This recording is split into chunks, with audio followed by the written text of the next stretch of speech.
연골판이 무릎 수명에 미치는 영향이 굉장히 크기 때문에 가급적이면 살리려고 노력을 많이 합니다. 그러다 보니까 꼬매려는 노력이 많아지고요. 더 꼬매는 범위가 넓어지긴 했습니다.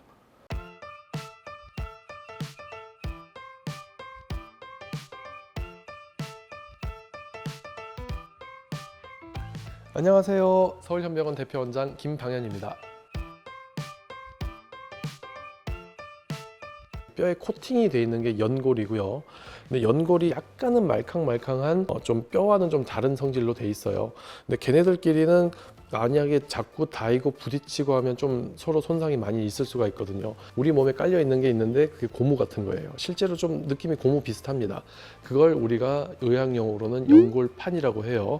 반월상 연골판이라는 게 공식 의학 용어가 되겠고요. 좀 약간 연골판, 연골 되게 다른 건데 의학 용어가 비슷하잖아요. 저는 환자분께 설명드릴 때 보통 물렁뼈라고 해버립니다.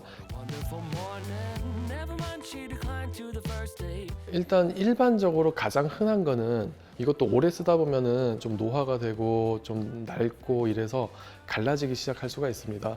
근데 보통 우리 무릎이 이제 이런 방향으로 움직이기 때문에 물렁뼈가 받는 힘이 약간 위아래로 이렇게 비틀리는 힘을 많이 받게 돼요. 그래서 위아래로 갈라지는 손상이 가장 흔하긴 합니다.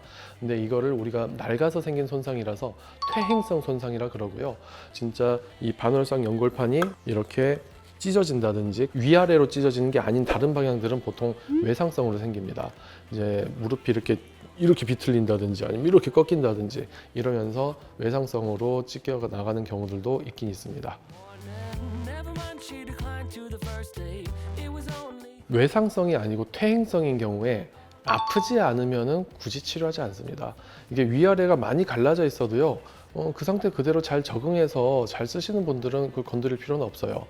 근데 위아래로 갈라져 있는 것에도 아프다. 한 20년 전 개념으로 해서는 그것도 그냥 냅둬라. 무조건 수술해야 되는 경우는 무릎이 물렁뼈가 찢어진 것 때문에 걸려서 잘 안 움직일 때, 딱 무릎이 잠겼을 때 이외에는 물렁뼈를 수술할 경우는 없다라고 옛날 교과서에는 그렇게 나와 있긴 합니다.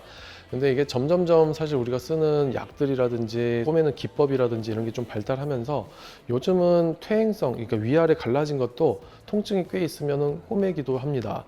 근데 이게 약간은 좀 역사를 설명드려야 되는 게 있긴 있는데요. 이 연골판 자체는 사실은 피가 잘 안 가는 조직이에요.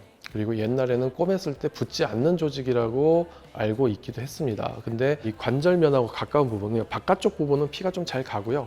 저 안쪽으로 갈수록 피가 잘 안 가서 옛날에는 바깥쪽 부분만 꼬매자 좀 이렇게 했다가 그래도 이렇게 꼬맸더니 붙던데 좀 이런 것들 연구 결과들이 발표되면서 점점점 예전보다는 많이 꼬매는 쪽으로 추세가 기울고는 있습니다. 근데 그도 그럴 것이 이 연골판이 있고 없고가 무릎 수명을 굉장히 많이 좌우를 해요. 연골판이 있는 무릎하고 없는 무릎하고 하면은 똑같이 1년이 지났는데 얘는 1살 먹었는데 얘는 3살씩 먹어요. 그러니까 훨씬 더 빨리 늙어버리거든요. 물론 이제 쓰는 사람마다 좀 이건 다를 수 있겠는데 그런 식으로 연골판이 무릎 수명에 미치는 영향이 굉장히 크기 때문에 가급적이면 살리려고 노력을 많이 합니다. 그러다 보니까 꼬매려는 노력이 많아지고요. 그래서 예전보다는 더 꼬매는 범위가 넓어지긴 했습니다. 물렁뼈 같은 경우에는 기본적으로 살릴 수 있는 건 살리고 못 살릴 만한 거는 정리해버린다. 이게 기본 골조입니다.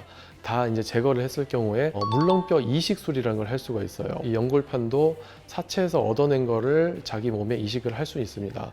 근데 여기서 좀 한 가지 문제점이 있는데요. 원래 내가 갖고 있던 물렁뼈랑 똑같은 걸 구할 수는 없어요. 사람마다 조금씩 다 다르게 생겼거든요.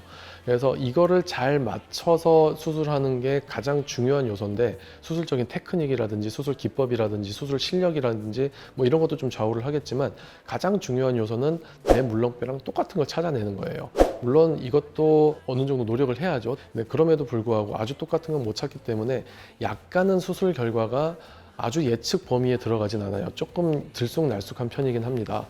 그래도 다른 방법이 없으니까 물렁뼈가 다 손상된 경우, 다 이제 제거된 경우에 물렁뼈 이식술이 최후의 방법이긴 합니다. 사실 수술 후 관리가 환자분께서 굉장히 좀 힘든 면이 있어요. 한쪽 발을 아예 띄우고 목발로 그렇게 아예 생활을 하셔야 되는데 그게 쉽지 않죠. 그래서 장단점이 있어요. 그래서 경우에 따라서는 그 환자분의 직업적 상황 아니면은 내가 당장 처한 상황 이런 것들 때문에 꼬매는 게 좋은 건 알겠는데요. 제가 지금 이거를 꼬매서 6주 동안 땅을 못 디디면 저 직장에서 잘립니다. 그냥 정리해 주세요. 저도 막 설득을 해봐요. 근데 그래도 안 됩니다. 내일부터 일을 할 수 있어야 됩니다. 되게 아깝게 정리를 하시는 분들도 계시고요. 반대로 나는 되게 장기 정리가 중요하다.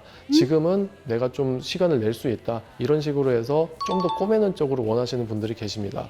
그래서 이런 것들은 딱 의사가 마음대로 결정하기보다는 물론 의사소견도 있어야겠지만 환자분하고 되게 많이 의사소통을 하면서 어떤 상황이 계신지 지금 어떻게 치료하는 게 환자분 큰 인생에 더 도움이 될지 거기에 저는 좀 더 신경을 많이 쓰는 편입니다.